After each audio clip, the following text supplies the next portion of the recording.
Hello guys, ang lulutuin ko po ngayon, ukoy na kuhol. Yan po ay niluto ko noong ako'y magbakasyon sa probinsya namin, sa Bicol.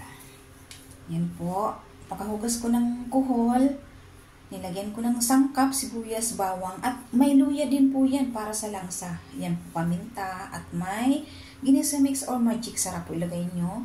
Tapos, lagyan nyo na din po ng harina at tubig, saka ihalo mo ng ihalo hanggang sa matunaw ang harina.